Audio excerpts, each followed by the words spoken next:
नमस्कार साथियों, स्वागत है आपका अपने YouTube channel GS hub by DS sir में। तो कैसे हो आप लोग? उम्मीद करता हूँ आप सब अच्छे होंगे। साथ ही आज की श्रृंखला में हम देखने वाले हैं एसएससी एमटीएस हवलदार के प्रीवियस ईयर क्वेश्चन। जो आपका एसएससी एमटीएस हवलदार का पेपर हुआ था जुलाई 2022 में, इन सभी क्वेश्चनों का हम अध्ययन करने वाले हैं। 2022 में जो आपका एग्जाम हुआ था एसएससी एमटीएस हवलदार का, उनका हम अध्ययन करने वाले हैं। इससे पहले हम इनकी 2 क्लासें ले चुके हैं। साथ ही 2 क्लासें ले चुके हैं। यदि आपने इनकी 2 क्लासें नहीं देखी, उनको भी पहले देखिए। मोस्ट इंपॉर्टेंट जीएस जीके के हमने क्वेश्चन किए हैं उसमें। जीएस जीके के मोस्ट इंपॉर्टेंट क्वेश्चन किए हैं जो बार बार परीक्षा में पूछे जाते हैं। आप लोग इनको एक बार ज़रूर देखिएगा। चलते हैं आज के पहले क्वेश्चन की तरफ। साथ ही हम क्या देखने वाले हैं, क्लास संख्या 3 है हमारी, और प्रतिदिन शाम 8 बजे हम आपके लिए लाइव आते हैं। ठीक है साथी, आपके लिए प्रीमायर करते हैं प्रतिदिन शाम 8 बजे। और हम जीएस जीके एसएससी एमटीएस के क्या देख रहे हैं, हवलदार के क्वेश्चन देख रहे हैं। यदि आप अभी तक आपने हमारे चैनल को सब्सक्राइब नहीं किया है तो प्लीज़ सब्सक्राइब कर लीजिए। आपके सब्सक्राइब से हमें मोटिवेशन मिलता है, जिससे हम आपके लिए इस तरह की निरंतर क्लासें लेकर आते रहेंगे। देखो साथी, ऐसा होता है, यहाँ पर आपने देखा एसएससी एमटीएस हवलदार, और देखो ऐसा होता है कि जीएस जीके एक ऐसा पोर्शन है जो लगभग एग्जामों में पूछा जाता है, और वही क्वेश्चन आते हैं सभी। ये नहीं है कि यहाँ पर हमने एमटीएस हवलदार लिख दिया तो केवल एमटीएस हवलदार के लिए होगा। ये आपका सीएचएसएल हो गया, सीएचएसएल हो गया, आपका यूपी पुलिस हो गया, यूपी पुलिस के अलावा आपका एसएससी जीडी हो गया। कोई भी एग्जाम जिसमें जीएस जीके आता है उन सभी के लिए इम्पोर्टेंट है, क्योंकि यही क्वेश्चन बार बार आपके रिपीट होते हैं। ठीक है, तो चलते हैं आज के पहले क्वेश्चन की तरफ। आज का मोटिवेशन कोड जो आपका ऊर्जावान बनाएगा, मंजिल के प्रति जागरूक रखेगा। कह रहा है साथी, सफलता एक दिन में नहीं, सफलता एक दिन में नहीं परंतु एक दिन ज़रूर मिलती है। सफलता एक दिन में नहीं परंतु एक दिन ज़रूर मिलती है मेरे दोस्त। इसको अच्छे से याद रखेंगे। आप निरंतर मेहनत करेंगे। ये नहीं है कि आप एक दिन के एग्ज़ाम दिया, एक दिन पढ़ाई की, या सोचा कि आज मेरी नौकरी नहीं लगेगी, या आपका एग्ज़ाम हुआ इस बार नहीं लगी, तो इस तरह से आपको निराश नहीं होना है। आपको निरंतर मेहनत करनी है। निरंतर मेहनत करने के बाद आपको अपने गोल तक पहुंचना है, यानी लक्ष्य तक। ठीक है, तो आप सबसे पहले लक्ष्य निर्धारित करेंगे, इसके बाद निरंतर उसके लिए मेहनत करेंगे, तब आपको जाकर के सफलता मिलेगी। इसी जोश और जुनून के साथ चलते आज के पहले क्वेश्चन की तरफ। आज का पहला क्वेश्चन है साथी, कह रहा है पालक में निम्न में से कौन सा अम्ल पाया जाता है। साथी पूछा है उसने, पालक में निम्न में से कौन सा अम्ल पाया जाता है। देखो, पालक में फार्मिक, लैक्टिक, ऑक्जेलिक, साइट्रिक, इसमें पाया जाता है साथी ऑक्जेलिक अम्ल। देखो, ये आपकी आंसर की है। इसी प्रकार से क्वेश्चन आते हैं आपके, कोई भी एग्जाम हो उसमें इसी प्रकार से आती है। आपकी आंसर की है, तो इसका आंसर हो जाएगा ऑक्जेलिक अम्ल। पालक में कौन सा अम्ल पाया जाता है, तो आप याद रखेंगे ऑक्जेलिक अम्ल पाया जाता है। ऑक्जेलिक अम्ल के बारे में आप याद रखेंगे, यह रंगीन होता है। कैसा साथी? रंगीन होता है। यदि आप पानी के घोल में डालेंगे उसका रंग कर देगा, रंग बनाने में सहायक होता है। इसके अलावा आप याद रखेंगे साथी, यह पानी में घुलनशील होता है। पानी में घुलनशील होता है एसिड, इसका नाम है ऑक्जेलिक एसिड। और ऑक्जेलिक एसिड का साथी फॉर्मूला होता है आपका COOH का होल ट्वाइस। क्या होता है साथी? COOH का होल ट्वाइस आपका ऑक्जेलिक एसिड का क्या होता है, फॉर्मूला होता है। इसको भी अच्छे से याद रखेंगे। इसके अलावा साथी आपसे पूछ ले, यहाँ पर कुछ अम्ल दिए गए हैं, जैसे आपका हो जाएगा फार्मिक अम्ल। क्या पूछा है आपसे? फार्मिक अम्ल के बारे में आप बताएंगे। इसका आंसर क्या हो जाएगा हमारा? ऑक्जेलिक अम्ल। यदि आपसे पूछे फार्मिक अम्ल, तो आप याद रखेंगे जो आपकी लाल चींटी होती है। क्या साथी?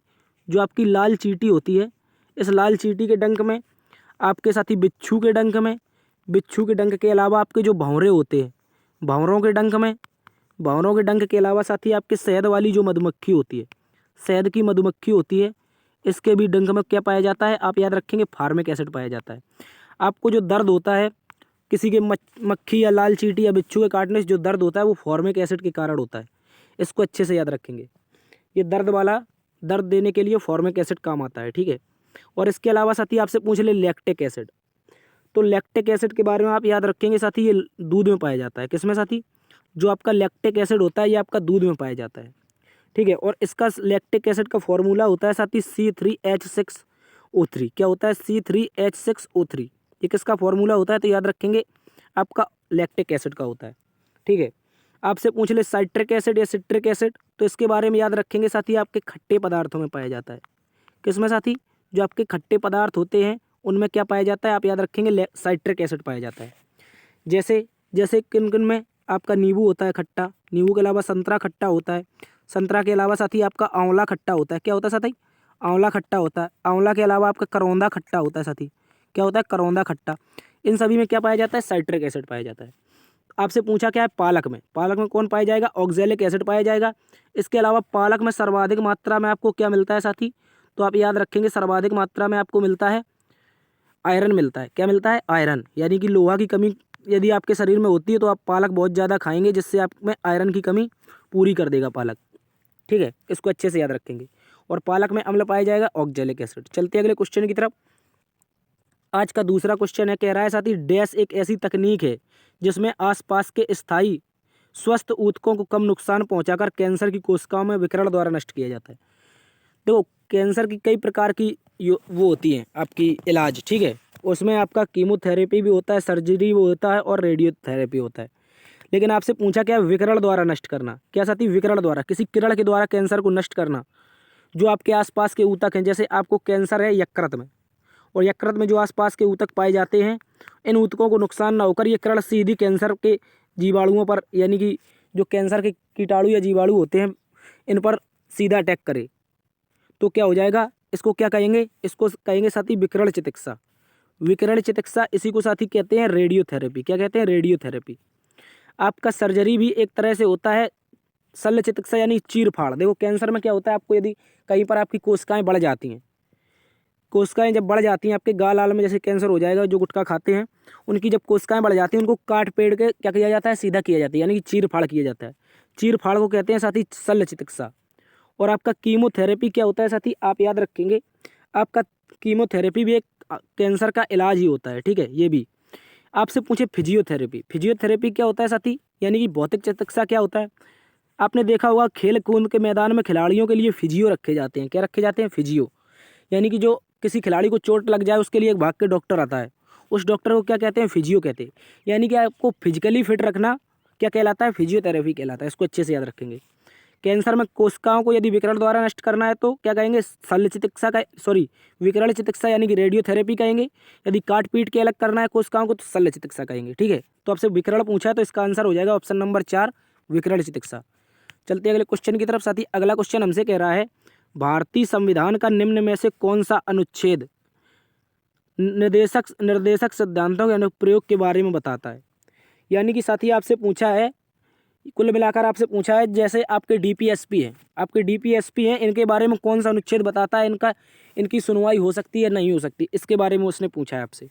तो आपको कन्फ्यूज नहीं होना है। आपको अनुच्छेद जो आपका 37 है, इसमें लिखा है साथी जो आपका डीपीएसपी है, इसमें इनका कैसे प्रयोग होगा, यानी कि डीपीएसपी का प्रयोग किस तरह से करेंगे हम, तो अनुच्छेद 37 में लिखा है। ठीक है, इसके अलावा साथी आपसे पूछ ले अनुच्छेद 31, तो इसमें याद रखना पहले आपका इसमें होता था संपत्ति का अधिकार। किसका साथी? संपत्ति का अधिकार होता था, परंतु इसको अब अनुच्छेद 31 में ख़त्म कर दिया गया, क्योंकि ये मौलिक अधिकार था। मतलब आप जितनी भी संपत्ति चाहो रख सकते हो, लेकिन अब वर्तमान सरकार ने इसको समाप्त कर दिया था 44वां संविधान संशोधन करके। माफ़ी चाहेंगे, वर्तमान सरकार नहीं थी, ये आपकी मोरारजी देसाई सरकार थी। किसकी? मोरारजी देसाई जी की सरकार थी।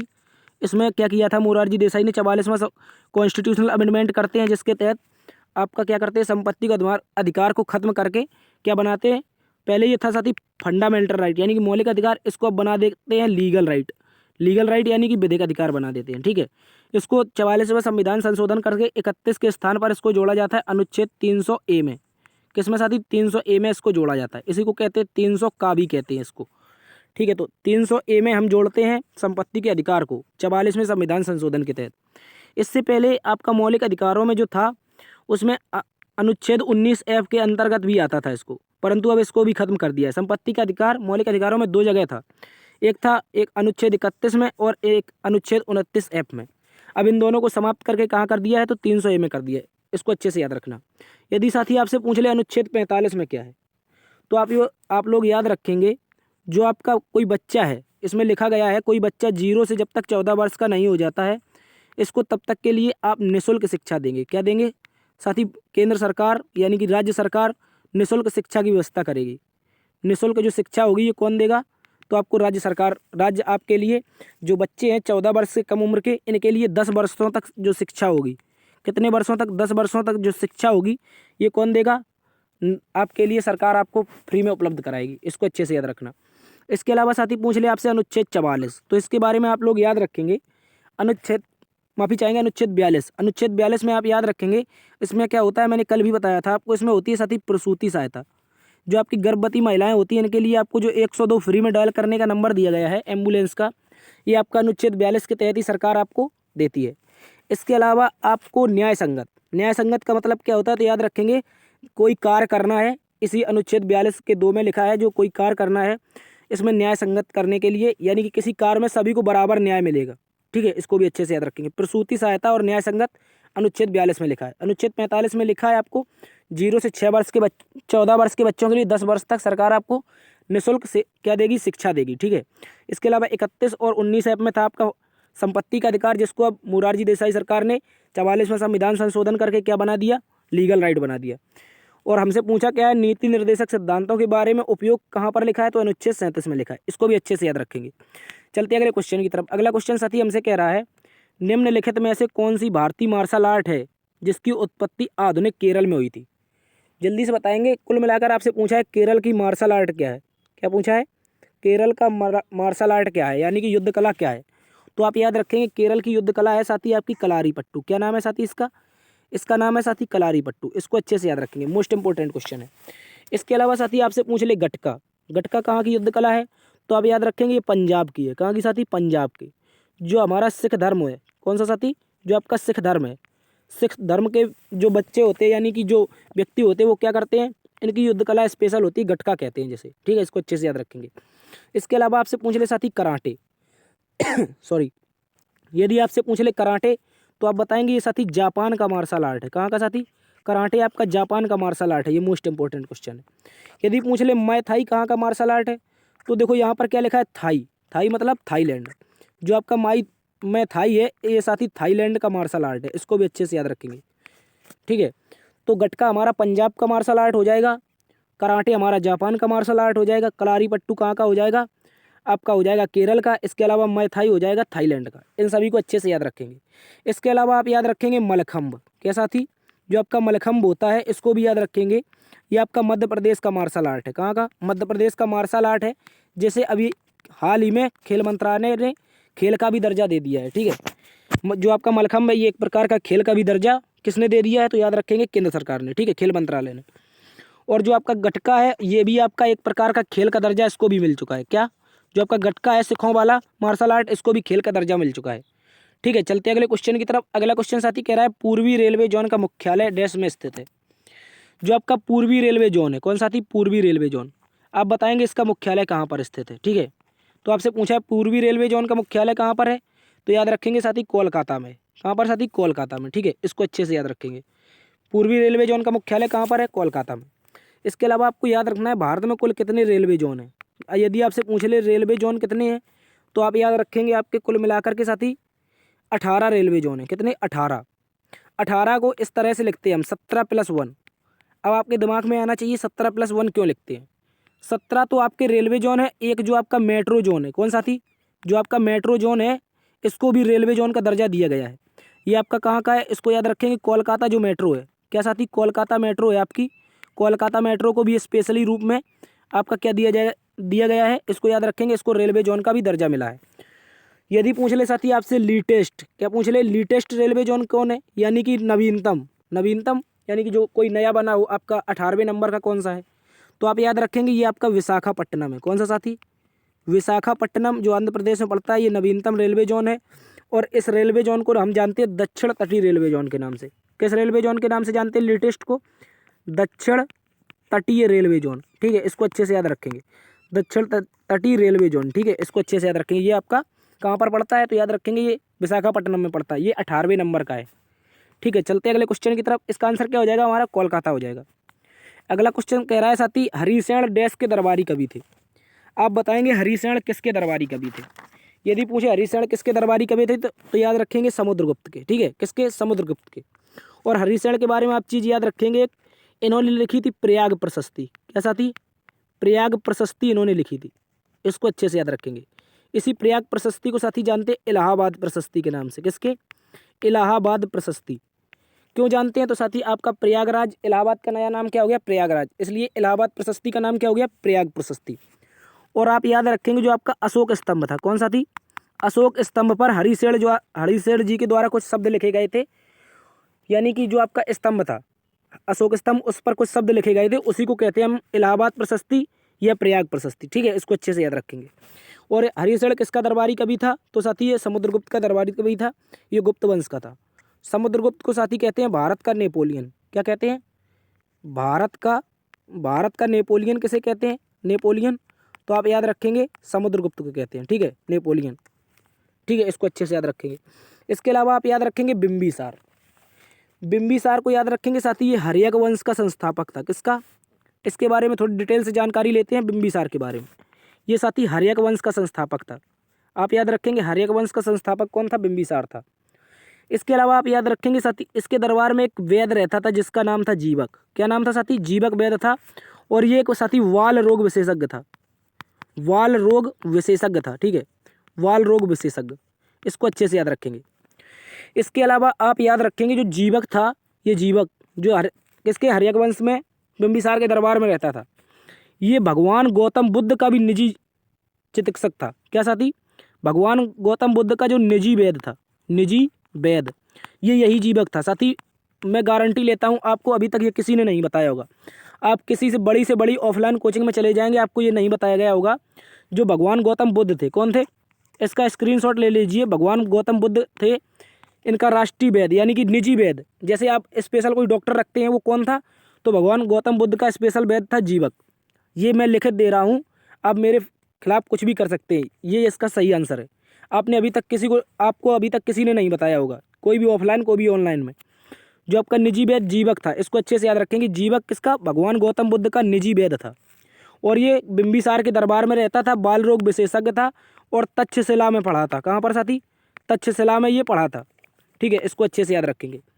इसी ने साथी प्रसेनजीत के पीलिया का इलाज किया था, किसके, जो आपका उज्जैन का राजा था प्रसेनजीत, प्रसेनजीत को हो गया था पीलिया, इसने इलाज किया जिससे प्रसेनजीत की मृत्यु हो जाती है, ये वही जीवक था। ठीक है, इसको अच्छे से याद रखेंगे। ठीक है, इसके अलावा आप याद रखेंगे यहाँ पर अशोक पूछे या बिंदुसार पूछे, तो ये दोनों साथी मौर्य वंश के शासक थे, किसके, मौर्य वंश के शासक थे। अशोक ने साथी एक फेमस युद्ध लड़ा था 261 BC में, कलिंग का युद्ध, किसका साथी, कलिंग का युद्ध। और कलिंग का राजा कौन था, तो याद रखेंगे पद्मनाभन कलिंग का राजा था। ठीक है, इसको अच्छे से याद रखेंगे। चलते अगले क्वेश्चन की तरफ। इसका आंसर क्या हो जाएगा, समुद्रगुप्त किसका दरबारी कवि था, हरिशेठ किसका दरबारी कवि था, तो याद रखेंगे हरिशेठ समुद्रगुप्त का दरबारी कवि था। चलते अगले क्वेश्चन की तरफ। अगला क्वेश्चन साथी कह रहा है होजागिरी भारत के किस राज्य का एक लोक नृत्य है। आप जल्दी से इसको अच्छे से याद रखेंगे। जो आपका होजागिरी लोक नृत्य है, ये कहाँ का है, तो याद रखेंगे त्रिपुरा का। कहाँ का साथी, ये आपका त्रिपुरा का लोक नृत्य, कौन सा, होजागिरी। मोस्ट इंपॉर्टेंट क्वेश्चन है। इसके अलावा साथी आपसे पूछ सकता है कि उत्तर प्रदेश के लोक नृत्य, चूंकि ऑप्शन दिया है तो एग्जामिनर आपका ऑप्शन से ही अगले क्वेश्चन बना लेता है। उत्तर प्रदेश के पूछे तो आप याद रखेंगे उत्तर प्रदेश में होता है एक रास, यानी कि रासलीला। ठीक है, रासलीला होता है। इसके अलावा साथी होता है धोबिया। उत्तर प्रदेश में रासलीला के अलावा आपका धोबिया होता है। धोबिया के अलावा साथी चिरकुला होता है, क्या साथी, आपका चिरकुला होता है। और ये जो चिरकुला होता है ये महिलाएं करती हैं मथुरा वाले क्षेत्र में। इसके अलावा साथी एक आपका दिवारी लोक नृत्य होता है उत्तर प्रदेश में, कौन सा, दिवारी जो लोक नृत्य होता है दीपावली के टाइम पे व्यक्तियों के द्वारा खेला जाता है। कुछ 2 लकड़ियाँ होती हैं या फिर एक डंडा होता है, इस तरह से दिवारी लोक नृत्य खेलते हैं। और ये साथी उत्तर प्रदेश में बुंदेलखंड क्षेत्र में प्रसिद्ध है। कहाँ पर साथी, जो आपका बुंदेलखंड वाला क्षेत्र है उत्तर प्रदेश में, यहाँ पर दिवारी लोक नृत्य बहुत प्रसिद्ध है, इसको अच्छे से याद रखेंगे। यदि पूछ ले साथी कर्नाटक, तो आप कर्नाटक के 2 लोक नृत्य याद रखेंगे। एक तो आपका साथी यक्षगान, कौन सा साथी, यक्षगान। इसके अलावा आप याद रखेंगे गुल्लू कुनिया, कौन सा, जो आपका गुल्लू कुनिथा है। ठीक है, यक्षगान के अलावा आप याद रखेंगे जो आपका गुल्लू कुनिथा है, ये भी आपका केरल का, माफ़ी चाहेंगे, कर्नाटक का। यक्षगान और गुल्लू कुनिथा कर्नाटक का लोक नृत्य है, इसको अच्छे से याद रखेंगे। इसके अलावा आपसे पूछ ले गोवा, तो गोवा के बारे में आप याद रखेंगे फुगड़ी, कौन साथी, आपका फुगड़ी हो जाएगा। फुगड़ी के अलावा साथी हो जाएगा आपका कौन सा, सिगमू हो जाएगा। सिगमू फेस्टिवल है ये। ठीक है साथी, इसको अच्छे से याद रखेंगे। जो आपका सिगमू है ये आपका फेस्टिवल है, फुगड़ी आपका लोक नृत्य है। इसके अलावा गोवा का जगोर भी लोक नृत्य है। ठीक है, इसको अच्छे से याद रखेंगे, जगोर भी गोवा का ही लोक नृत्य है। तो एक बार पुनः इसको रिवीजन करते हैं। उत्तर प्रदेश में रास, धोबिया, चिरकुला, दिवारी। कर्नाटक में यक्षगान, गुल्लू कुनिथा। और त्रिपुरा में हो जाएगा आपका होजागिरी। और गोवा में हो जाएगा फुगड़ी, सिगमू और जगोर। ठीक है, चलते हैं अगले क्वेश्चन की तरफ। अगला क्वेश्चन साथी हमसे कह रहा है निम्नलिखित में से कौन ओडिशा के पहले ओडिसी नर्तक या नृत्यांगना जिन्हें वर्ष 2000 में पद्म विभूषण मिला। वर्ष 2000 में पद्म विभूषण किसे मिला? जो ओडिसी लोक नृत्य के नर्तक थे, ठीक है। यानी कि ओडिशा का जो लोक नृत्य है इसको शास्त्रीय नृत्य का भी दर्जा मिला है। और इसके पहले नर्तक कौन थे जिन्हें 2000 में पद्म विभूषण मिला है? तो उनका नाम हो जाएगा साथी केलूचरण महापात्रा। मैंने जब जीडी का एनालिसिस करवा रहा था जीडी का, तब भी आपको बताया था कि महापात्रा नामक शब्द आए। कौन सा? महापात्रा अगर शब्द आए तो आप इसमें ओडिशा लोक नृत्य लगा देंगे, ठीक है। इसके अलावा साथी आपसे पूछ सकता है रुक्मणी देवी अरुणडेला किस लोक नृत्य से संबंधित है? तो आप रुक्मणी देवी अरुणडेला को याद रखेंगे साथी, ये भरतनाट्यम से संबंधित है। किससे साथी? जो आपका भरतनाट्यम हो जाएगा इससे संबंधित कौन हो जाएंगी? रुक्मणी देवी अरुणडेला हो जाएंगी, ठीक है। ये भी आपका एक शास्त्रीय नृत्य है। इसके अलावा आप याद रखेंगे उदय शंकर। उदय शंकर को याद रखेंगे साथी, ये कथकली करते थे। कौन सा साथी? ये कथकली करते थे। इनको भी अच्छे से याद रखेंगे। इसके अलावा एक मोस्ट इंपोर्टेंट क्वेश्चन है, एक विदेशी महिला है जो भारत में रहती हैं, इनका नाम है इलियाना सिटारिस्टी। क्या नाम है? इलियाना सिटारिस्टी। ये भी साथी आपका ओडिसी लोक नृत्य करती हैं। कौन सा? आप याद रखेंगे जो आपका ओडिसी लोक नृत्य है ये भी इलियाना सिटारिस्टी करती हैं। और ये इटली की महिला हैं। कहाँ की? इटली की। इटली मूल की महिला हैं, भारत में निवास करती हैं। इनको भी अच्छे से याद रखेंगे। केलूचरण महापात्रा हो जाएंगे ओडिशा के पहले नर्तक जिन्हें क्या मिला? पद्म विभूषण। ये पहले नर्तक नहीं थे, परंतु ये पहले नर्तक थे जिन्हें पद्म विभूषण मिला था, ठीक है। इनको अच्छे से याद रखेंगे। जो केलूचरण महापात्रा हैं इनको, ये ऐसे पहले नर्तक थे जिन्हें पद्म विभूषण मिला था, ओडिसी लोक नृत्य के थे। चलते अगले क्वेश्चन की तरफ। अगला क्वेश्चन कह रहा है, माफी चाहेंगे साथी ये इंग्लिश में आ गया आपका क्वेश्चन। कह रहा है was established in 1948 with 23 countries as a global trade organization to administer all multilateral trade agreement. यानी कि आपसे कुल मिलाकर पूछा है जो आपका गेट था। क्या साथी? गेट। पहले ये क्या था? गेट था। अब गेट यानी कि global agreement for trading and global agreement on tariff and trade. यानी विश्व में जो व्यापार होता साथी 1948 के बाद। कब के बाद साथी? 1948 के बाद। 1948 से लेकर के 1995 तक जो विश्व में व्यापार होता था उनके लिए एक संस्था थी, उसका नाम था साथी गेट। इसी के बारे में पूछा गया है, जब ये बनी थी ऐसी संस्था कौन थी जो 1948 में 23 देशों के हस्ताक्षर के साथ बनी थी, उसका नाम क्या था? ये पूछा है आपसे। इसका नाम हो जाएगा general agreement on tariff and trade, ठीक है। इसको अच्छे से याद रखेंगे। इसी को कहते थे गेट। इसकी स्थापना हुई थी साथी कहाँ पर? तो आप याद रखेंगे इसकी स्थापना हुई थी क्यूबा में। कहाँ पर? जो आपका क्यूबा देश है यहाँ की राजधानी थी हवाना। इसकी स्थापना होती है 1948 में, ठीक है। कब होती है? 1948 में। और कुल मिलाकर के 23 देश इसमें क्या करते हैं? अब अपने सिग्नेचर करते हैं। यानी कि 23 देशों के सहयोग से एक संगठन बनता है जिसे जानते थे हम गेट नाम से। परंतु इस गेट को 1995 में खत्म करके बना दिया गया WTO। क्या बना दिया गया? WTO, world trade organization. क्या बना दिया गया साथी? World trade organization. देखो यहाँ पर आपको ऑप्शन मिल जाएगा दूसरा नंबर का, इसी को बना दिया गया। WTO को क्या बना दिया? General agreement on tariff and trade को बना दिया WTO, ठीक है। इसको अच्छे से याद रखेंगे। अब वर्तमान में जो विश्व में व्यापार होता है उसके लिए कोई यदि कार होता है पैसे ऐसे लेन देने का, उसके बारे में जानकारी कौन रखता है? तो याद रखेंगे WTO। इसका पुराना नाम था गेट और गेट का भी पुराना नाम था साथी ITO। क्या नाम था? ITO। इसको भी अच्छे से याद रखेंगे। ITO गेट का पुराना नाम था, इंटरनेशनल ट्रेड ऑर्गेनाइजेशन। उसके बाद बनता है गेट, गेट के बाद बनता है आपका WTO। इसको अच्छे से याद रखेंगे। और WTO की स्थापना होती है 1 जनवरी 1995। कब साथी? WTO जो है इसकी स्थापना आपकी होती है 1 जनवरी 1995। इसको अच्छे से याद रखेंगे। चलते हैं अगले क्वेश्चन की तरफ। देखो यहाँ पर कुछ ऑप्शन है।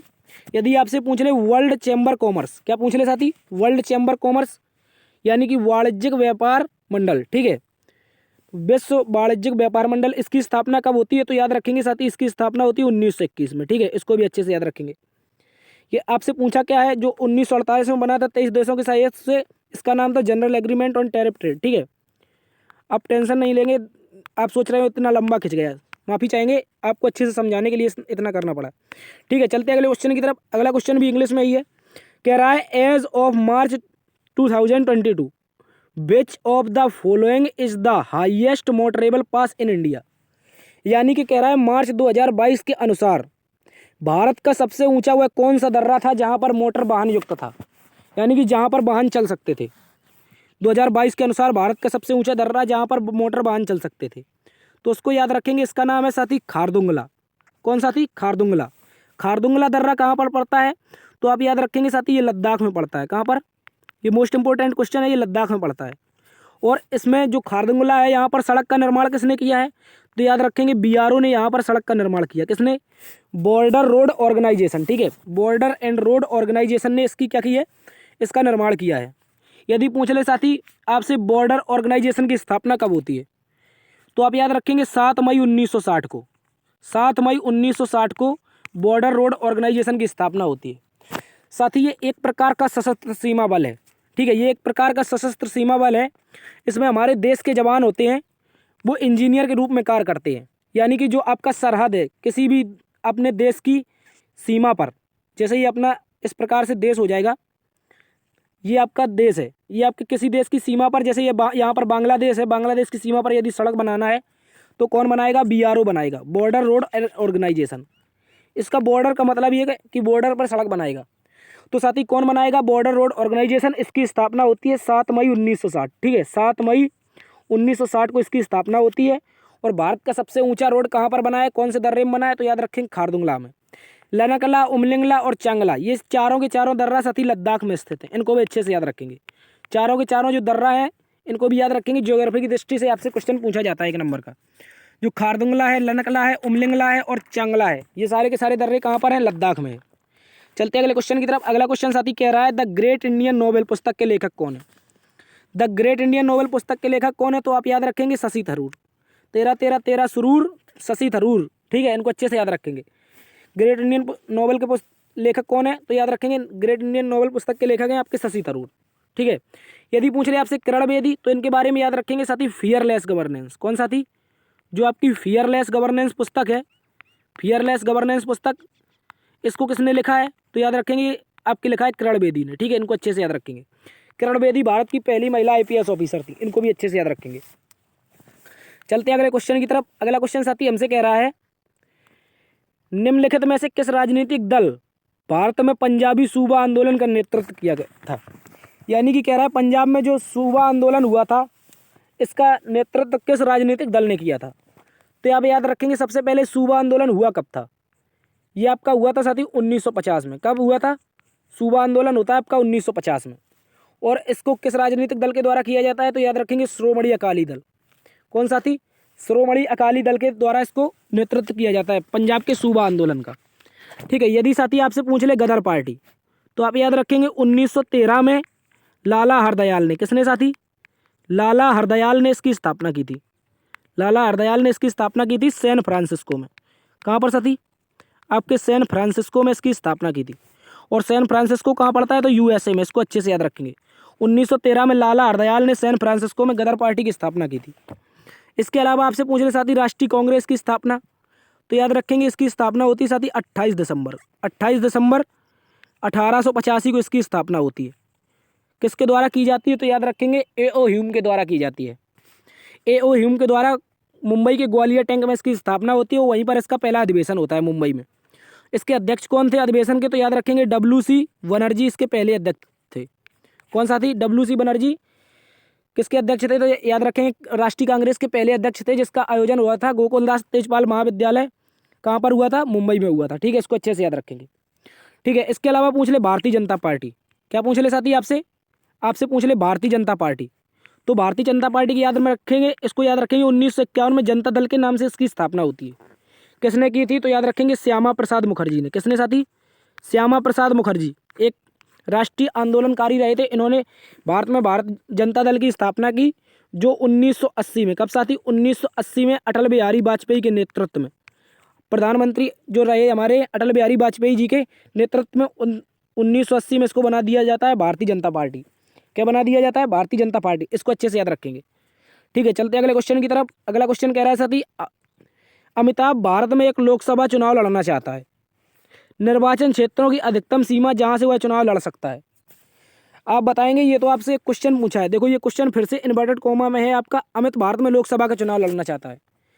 तो आप याद रखेंगे कोई भी व्यक्ति जब लोकसभा का चुनाव लड़ता है तो वो मैक्सिमम 2 स्थान पर लड़ सकता है। 2 लोकसभा जो आपकी 2 लोकसभा सीटें होती हैं, जैसे आपकी कोई भी लोकसभा सीट होगी आपकी, उसमें किसी जिले में यदि 2 से 3 होती हैं तो मैक्सिमम आपका 1 से और 2 से पूरे देश में कहीं पर भी कोई व्यक्ति 2 लोकसभा सीटों पर चुनाव लड़ सकता है। उसी के लिए कहा गया है कि वह उसकी अधिकतम सीमा कितनी है जहाँ पर वह चुनाव लड़ सकता है। तो कुल मिलाकर कितनी लोकसभा सीट हो जाएंगी? 2 हो जाएंगी। जिस प्रकार राहुल गांधी एक बार अमेठी से लड़े थे और केरल के वायनाड से भी लड़े थे। वायनाड में उनकी जीत हुई थी, अमेठी में इनकी हार हुई थी। ठीक है, तो इस तरह से मैक्सिमम कोई व्यक्ति जब चुनाव लड़ेगा लोकसभा का तो वो 2 सीटों पर लड़ेगा और इसके लिए उसको 25 वर्ष की आयु चाहिए। कितने साथी? वह 25 वर्ष की आयु पूर्ण कर चुका हो, इसके लिए वह चुनाव लड़ सकता है। ठीक है, लोकसभा में। चलते अगले क्वेश्चन की तरफ। अगला क्वेश्चन साथी हमसे कह रहा है निम्नलिखित में से लिटिल अंडमान को भारत के दक्षिणी अंडमान से कौन अलग करता है? लिटिल अंडमान को दक्षिणी अंडमान से कौन अलग करता है? तो इसे याद रखेंगे डंकन मार्ग। क्या नाम साथी? डंकन मार्ग या पैसेज भी कहते हैं इसको। ठीक है, इसके अलावा आप लोग याद रखेंगे यहाँ पर मिनिकॉय दिया गया है, तो आप याद रखेंगे इस तरह से एक चित्र बनाएंगे आप अपनी कॉपी में। लक्षद्वीप, या अपने नोट्स में बना लीजिए। लक्षद्वीप के बाद आपका हो जाएगा मिनिकॉय। क्या हो जाएगा? मिनिकॉय। मिनिकॉय के अलावा हो जाएगा नीचे पर मालदीव। क्या हो जाएगा साथी? मालदीव। इस तरह का एक चित्र बनाएंगे। ठीक है, मालदीव। यहाँ पर लिखेंगे आप 8 डिग्री चैनल। कौन सा साथी? 8 डिग्री चैनल। इसके अलावा यहाँ पर लिखेंगे 9 डिग्री चैनल। ये क्वेश्चन आपसे बहुत पूछे जाते हैं। 8 डिग्री चैनल किस किस के मध्य? तो याद रखेंगे मिनिकॉय और मालदीव के मध्य कौन सा है? 8 डिग्री चैनल। और आपका 9 डिग्री चैनल किसके मध्य है? तो याद रखेंगे मिनिकॉय और लक्षद्वीप के बीच। ठीक है, 9 degree channel Lakshadweep Minicoy, 8 degree Minicoy Maldives. इसके अलावा एक क्वेश्चन पूछा जाता है 10 डिग्री चैनल, तो इसके बारे में याद रखेंगे कार निकोबार। क्या साथी? कार निकोबार। ठीक है, इसको लिख लेंगे। इस तरह से एक और चित्र बना लेंगे। कार निकोबार के अलावा हो जाएगा आपका छोटा अंडमान। क्या साथी? छोटा अंडमान। इन दोनों के मध्य कौन सा चैनल है? तो याद रखेंगे 10 डिग्री चैनल। ये भारत की ज्योग्राफी में कई बार क्वेश्चन पूछा जा चुका है आपका एसएससी के द्वारा। ठीक है, तो इसको अच्छे से याद रखेंगे। 9 degree channel Lakshadweep Minicoy, 8 degree Minicoy Maldives, 10 degree car Nicobar और छोटा अंडमान। ठीक है, इनको अच्छे से याद रखेंगे। चलते अगले क्वेश्चन की तरफ। अगला क्वेश्चन कह रहा है दिए गए विकल्पों में कौन सा कथन सत्य है? बताइए। कह रहा है 1756 में अलीवर्दी खान की मृत्यु के बाद सिराजुद्दौला बंगाल का नवाब बना था। क्या कह रहा है? 1756 में अलीवर्दी खान की मृत्यु के बाद बंगाल का नवाब कौन बना? सिराजुद्दौला। तो ये एकदम से सही बात है साथी। ठीक है, जब अलीवर्दी खान की मृत्यु हो जाती है तो सिराजुद्दौला बंगाल का क्या बनता है? नवाब बनता है। 1757 के प्लासी युद्ध में रॉबर्ट क्लाइव ने सिराजुद्दौला के विरुद्ध कंपनी का नेतृत्व किया था। जो आपका कंपनी की सेना का नेतृत्व किया था वो आपका रॉबर्ट क्लाइव ने किया था प्लासी के युद्ध में। और ये युद्ध होता है आपका साथी 1757 में। इसमें क्या होता है? सिराजुद्दौला जो था इसकी मृत्यु हो जाती है। इसकी मृत्यु क्यों हो जाती है? तो इसका एक सैनिक था, सेनापति, जिसका नाम था मीर जाफर। क्या नाम था साथी? मीर जाफर इसका नाम था। मीर जाफर ने कर दी थी गद्दारी, इसने कंपनी का साथ दे दिया, तो सिराजुद्दौला की धोखे से हो जाती है मृत्यु। जिसके बाद मीर जाफर बंगाल का क्या बन जाता है? नवाब बन जाता है। ठीक है, इसके अलावा आप याद रखेंगे जो बंगाल है साथी इसका पहला नवाब कौन था? आपसे पूछ सकता है बंगाल का पहला नवाब कौन था? तो आप याद रखेंगे बंगाल का पहला नवाब था आपका मंसूर अली खां। क्या नाम था? सॉरी माफ़ी चाहेंगे, मुर्शीद कुली खां। इसका नाम था मुर्शीद कुली खां। जो आपका मुर्शीद कुली खां था ये बंगाल का पहला नवाब था। और इसी को साथी कहते थे दक्षिण भारत का टोडरमल। क्या कहते थे? जो आपका दक्षिण भारत है, दक्षिण भारत का टोडरमल कैसे कहते हैं? तो याद रखेंगे मुर्शीद कुली खां को कहते थे। और अंतिम शासक कौन था? यहाँ पर अंतिम पूछ सकता है, ये तो पहला था। यदि पूछे अंतिम तो इसका नाम हो जाएगा साथी मंसूर अली खां। ठीक है, मंसूर अली खां इसका नाम हो जाएगा। इसको भी अच्छे से याद रखेंगे। चलते हैं अगले क्वेश्चन की तरफ। तो इसका आंसर क्या हो जाएगा? यानी कि दोनों के दोनों सही है। ठीक है, दोनों के दोनों सही है। 1756 में मृत्यु के बाद अलीवर्दी की मृत्यु के बाद सिराजुद्दौला नवाब बनता है और सिराजुद्दौला प्लासी के युद्ध में रॉबर्ट क्लाइव ने कंपनी का नेतृत्व किया था। ठीक है, चलते हैं अगले क्वेश्चन की तरफ। अगला क्वेश्चन कह रहा है महावीर जयंती किस माह में मनाई जाती है? तो मैंने बताया था आपको, आपसे ये पूछा था आपसे एसएससी जीडी में भी क्वेश्चन, तो आप इसको याद रखेंगे। ये मनाई जाती है अप्रैल माह में। कहाँ पर साथी? अप्रैल माह में। और ये होता है साथी चैत्र माह होता है। हिंदू कैलेंडर के अनुसार चैत्र माह और वैसे ग्रेगोरियन कैलेंडर के अनुसार अप्रैल माह में। ठीक है, चैत्र माह के शुक्ल पक्ष की 13वीं थी। कौन सा थी?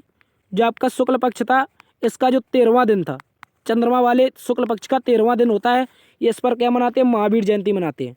अप्रैल माह में मनाते हैं। ठीक है, इसको अच्छे से याद रखेंगे। चलते हैं अगले क्वेश्चन की तरफ। अगला क्वेश्चन कह रहा है साथी 2011 की जनगणना के अनुसार भारत देश में सबसे कम जनसंख्या वाला राज्य कौन था? यदि पूरे भारत में 2011 की जनगणना के अनुसार कहीं पर सबसे कम जनसंख्या थी तो उसका नाम था साथी सिक्किम। क्या नाम था साथी? सिक्किम नाम था। इसको अच्छे से याद रखेंगे। ठीक है, यदि पूछ ले बिहार, तो बिहार में साथी एकमात्र ऐसा राज्य था जहाँ पर सबसे ज़्यादा क्या था? जनघनत्व था। ठीक है। सबसे ज़्यादा जनघनत्व कहाँ पर था? बिहार में था। सबसे ज़्यादा कम पढ़े लिखे लोग कहाँ के थे? यानी कि असाक्षरता कहाँ की थी? असाक्षरता कहाँ की थी? असाक्षरता तो बिहार की हो जाएगी। यदि पूछ ले आपसे सबसे ज़्यादा साक्षरता कहाँ की, साक्षरता पूछ ले, तो आप बताएंगे सबसे ज़्यादा साक्षरता थी साथी केरल में। ठीक है साथी, कहाँ पर थी? आपकी केरल में थी। इसको अच्छे से याद रखेंगे। चलते हैं अगले क्वेश्चन की तरफ। अगला क्वेश्चन कह रहा है साथी हमसे, रजिया सुल्तान डैश की बेटी थी। क्या कह रहा है साथी? रजिया सुल्तान डैश की बेटी थी। तो याद रखेंगे रजिया सुल्तान थी साथी इल्तुतमिश की बेटी। किसकी? इल्तुतमिश की बेटी। आप याद रखेंगे इल्तुतमिश जो था, इसकी मृत्यु के बाद कुछ दिन के लिए एक शासक बनता है रुकनुद्दीन। कौन साथी?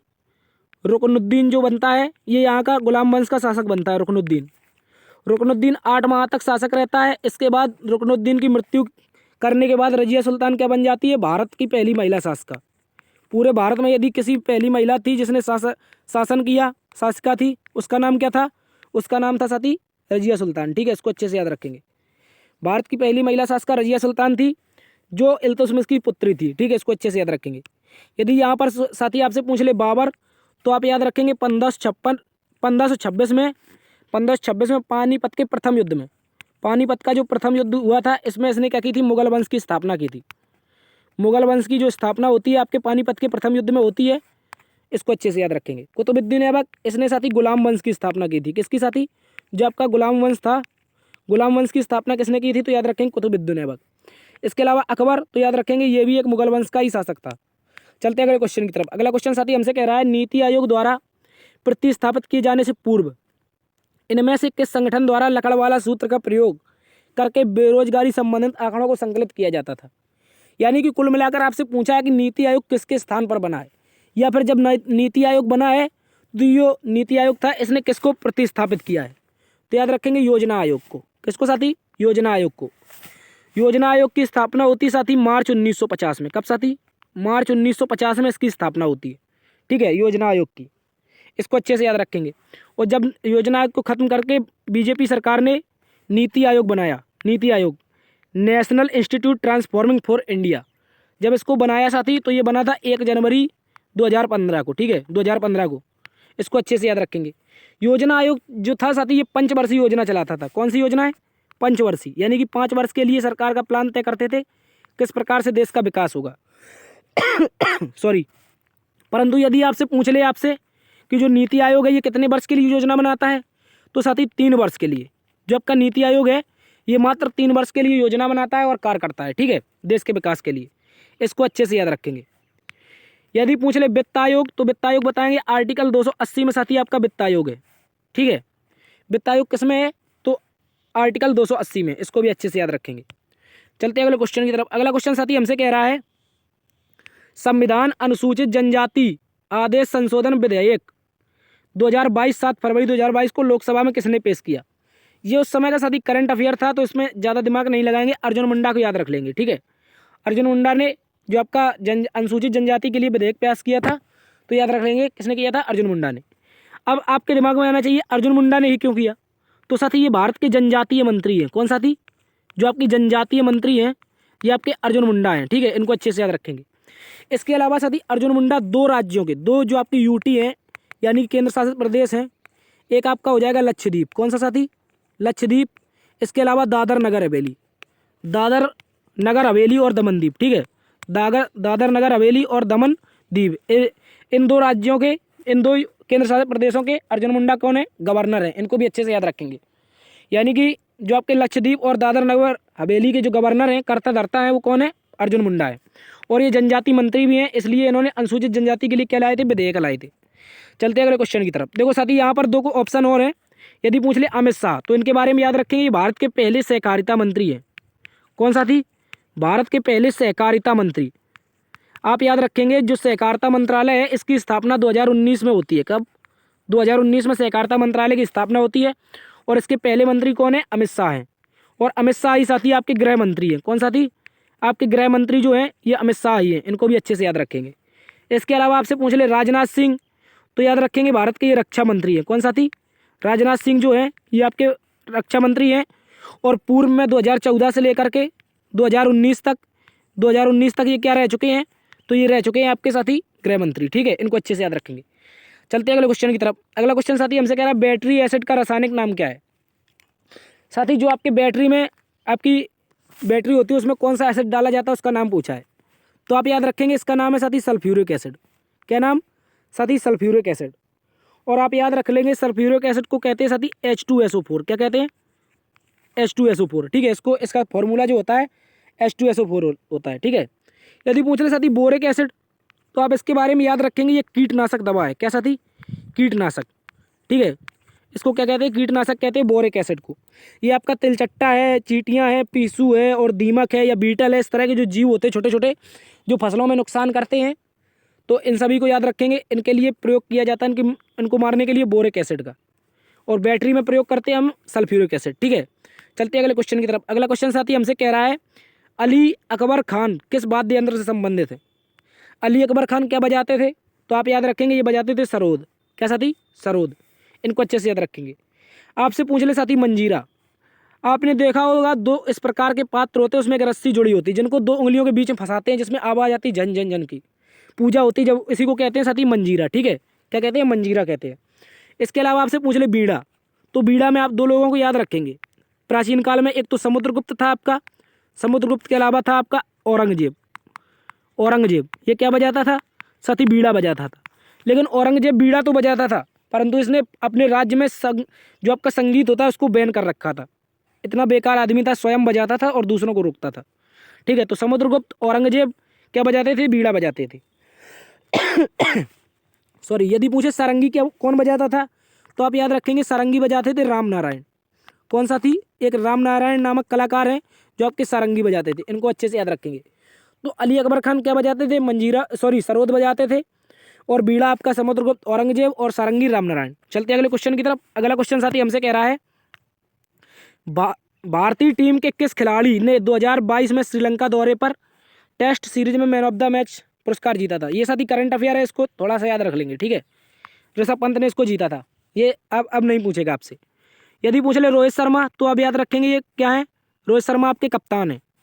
जो आपके रोहित शर्मा हैं ये साथी आपके कप्तान हैं। कहाँ के? भारतीय टीम के। भारतीय टीम में टेस्ट और ओडीआई यानी कि वनडे के कप्तान कौन है? तो याद रखेंगे रोहित शर्मा है। और आपके साथ ही हार्दिक पांड्या जो है, हार्दिक पांड्या ये T20 कप्तान है। इनको अच्छे से याद रखेंगे। ठीक है, चलते अगले क्वेश्चन की तरफ। अगला क्वेश्चन साथी हमसे कह रहा है निम्नलिखित में से कौन भारत का सबसे बड़ा स्तूप है। जो आपके बौद्ध धर्म से संबंधित मठ होते हैं उनको कहते हैं स्तूप। और पूछ रहा है सबसे बड़ा स्तूप कौन सा है। तो याद रखेंगे साथी केसरिया स्तूप। कौन सा साथी? आप याद रख लेंगे केसरिया स्तूप भारत का सबसे बड़ा स्तूप है। ठीक है, और ये कहाँ पर देखो आपसे पूछ ले ये कहाँ पर पड़ता है तो आप याद रखेंगे साथी ये पड़ता है आपका केसरिया स्तूप पड़ता है बिहार में। कहाँ पर साथी? जो आपका बिहार राज्य है यहाँ पर पड़ता है केसरिया स्तूप। और साथी ये पड़ता है आपका कहाँ पर? तो आप याद रखेंगे चंपारण जिले में। बिहार के चंपारण जो जिला है यहाँ पर कौन पड़ता है? तो केसरिया स्तूप पड़ता है। बौद्ध धर्म से संबंधित जो मठ होते हैं उनको स्तूप कहते हैं। और भारत का सबसे बड़ा स्तूप केसरिया है, ये बिहार के चंपारण में पड़ता है। इसका एरिया लगभग 1400 जो आपका 1400 फीट के अकॉर्डिंग है आपका। इसको अच्छे से याद रखेंगे। 1400 जो फीट है इसके आसपास इसका एरिया है। ठीक है, इसके अलावा आपसे पूछ ले अमरावती स्तूप। तो याद रखेंगे ये आपका आंध्र प्रदेश में। कहाँ पर साथी? आंध्र प्रदेश में। यदि पूछ ले साथी भरहोत स्तूप। भरहोत स्तूप कहाँ है? तो ये भी कई बार पूछा जा चुका है। ये आपका MP में स्थित है। कहाँ पर? भरहोत स्तूप आपका MP में स्थित है। यदि पूछ ले धमेक स्तूप कहाँ पर है तो याद रखेंगे ये वही स्तूप है जहाँ पर भगवान बुद्ध ने, किसने? भगवान बुद्ध ने अपना फर्स्ट उपदेश दिया था। कौन सा? फर्स्ट उपदेश दिया था। तो ये कौन सा हो जाएगा? सभी को पता होगा सारनाथ। सारनाथ में कौन सा स्तूप है? तो याद रखेंगे धमेक स्तूप। सारनाथ में आपका कौन सा हो जाएगा? धमेक स्तूप। ठीक है, यहाँ पर भगवान गौतम बुद्ध ने अपना पहला उपदेश दिया था। तो भारत का सबसे बड़ा पूछे तो केसरिया हो जाएगा। भगवान गौतम बुद्ध से संबंधित जो जहाँ पर पहला उपदेश दिया धमेक हो जाएगा। भरहोत आपका मध्य प्रदेश में, अमरावती आपका आंध्र प्रदेश में। चलते अगले क्वेश्चन की तरफ। आज का लास्ट क्वेश्चन है साथी, कह रहा है मार्च 2022 में लगातार दूसरी बार उत्तर प्रदेश के मुख्यमंत्री के रूप में शपथ किसने ली है। तो आप याद रखेंगे योगी आदित्यनाथ जो थे ये उत्तर प्रदेश के आपके लगातार दूसरी बार मुख्यमंत्री बनते हैं। यदि पूछ ले साथी उत्तर प्रदेश में आपकी लोकसभा सीटें कितनी हैं, आप तब तक कमेंट में छाप के बताइए। लोकसभा पूछ ले, राज्यसभा पूछ ले आपसे, विधानसभा पूछ ले और या पूछ ले आपसे साथी विधान परिषद। इसमें कौन कितनी सीटें हैं उत्तर प्रदेश में। यदि पूछे लोकसभा की कितनी है तो याद रखेंगे 80 सीटें। कितनी साथी? 80 सीटें। और राज्यसभा की पूछ ले तो याद रखेंगे साथी 31 सीटें। कितनी? 31 सीटें। और यदि पूछ ले विधानसभा की कितनी सीटें हैं तो याद रखेंगे साथी 403 सीटें। 403 सीटें जो हैं ये आपकी विधानसभा की हैं। इसके अलावा आपसे पूछ ले साथी विधान परिषद की कितनी सीटें हैं, तो उत्तर प्रदेश में विधान परिषद की सर्वाधिक 100 सीटें हैं। मतलब उत्तर प्रदेश अन्य राज्यों की अपेक्षा हर या तो पूछ ले आपसे लोकसभा सर्वाधिक सीटें रखता है, राज्यसभा सर्वाधिक सीटें रखता है, विधानसभा सर्वाधिक सीटें रखता है और विधान परिषद सर्वाधिक सीटें रखता है। ठीक है, तो इसको अच्छे से याद रखेंगे। यदि आपसे क्वेश्चन घुमा के पूछ ले कि लोकसभा की सर्वाधिक सीटें किस राज्य में हैं, तो आप कंफ्यूज नहीं होंगे, उसमें उत्तर प्रदेश लगा देंगे। ठीक है। यदि पूछ ले यहाँ के राज्यपाल कौन है, क्या पूछ ले आपसे राज्यपाल कौन है, राज्यपाल, तो याद रखेंगे यहाँ की राज्यपाल है साथी आपकी आनंदीबेन पटेल। कौन? आनंदीबेन पटेल। इनको अच्छे से याद रखेंगे। आनंदीबेन पटेल जो है ये आपकी उत्तर प्रदेश की राज्यपाल है। और यदि पूछ ले आपसे उत्तर प्रदेश में जो 2022 में विधानसभा बनी है, 2022 में इसके स्पीकर कौन है, स्पीकर पूछ ले आपसे, तो आप स्पीकर याद रखेंगे सतीश महाना। कौन साथी? जो आपके सतीश महाना जी हैं, सतीश महाना जी, ये आपके कानपुर से संबंधित हैं और ये आपके क्या हो जाएंगे, उत्तर प्रदेश में 2022 की विधानसभा के स्पीकर हो जाएंगे। ठीक है, चलते आज की क्लास का दी एंड साथी। उम्मीद करता हूँ आपको क्लास पसंद आई होगी। यदि पसंद आई है तो प्लीज़ लाइक ज़रूर करिए और यदि चैनल पर नए हैं आप तो सब्सक्राइब जरूर कर लें, जिससे आपको प्रतिदिन शाम 8 बजे आपके लिए क्लास आती रहेगी। आपकी जीएस जीके के जितना भी आपको डर लगता है वो सारा डर आपको दूर कर दिया जाएगा। विद डिटेल से हम क्वेश्चन का एनालिसिस करेंगे। देखते रहिए GS hub by DS sir. मिलते हैं अगली वीडियो में, तब तक के लिए अपना ख्याल रखना। जय हिंद।